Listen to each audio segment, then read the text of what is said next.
Agora, Ricardo, eu queria que você explicasse de uma forma simples, porque muitas pessoas não sabem, que vêm até o nosso podcast, o que que é um fundo imobiliário de tijolo?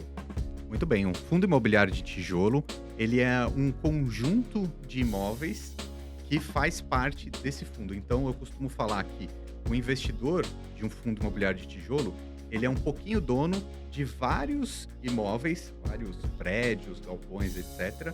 Vários imóveis que compõem um fundo. Então, o fundo imobiliário compra esses imóveis. Então, o fundo imobiliário é dono desses imóveis, que aluga para algum inquilino, ganha aluguel, e aí o fundo ele distribui esses aluguéis para nós investidores. Então, nós somos donos de uma cota de um fundo que é dono de um conjunto de imóveis e aluga isso para algum inquilino e recebe o aluguel. Tá? Então, os fundos de tijolos mais conhecidos que a gente tem no Brasil aqui são fundos de lajes corporativas, basicamente escritórios.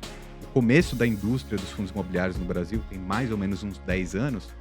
Era muito baseado em imóveis nas regiões mais nobres de São Paulo, né, Faria Lima. Então, os fundos imobiliários começaram mais ou menos ali, né, com escritórios, e depois foi se desenvolvendo para outros setores, como os de shopping centers, Opa!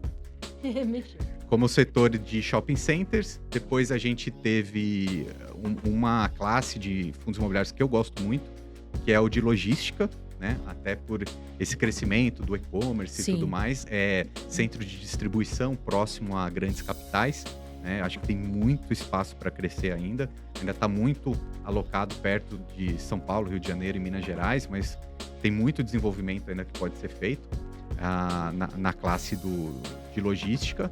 E a gente está começando a ver agora também um crescimento dos fundos imobiliários tidos como renda urbana, né? Que basicamente podem ser supermercados, pode ser faculdades. Então, um fundo imobiliário pode ter qualquer tipo de imóvel, né? Então, Sim.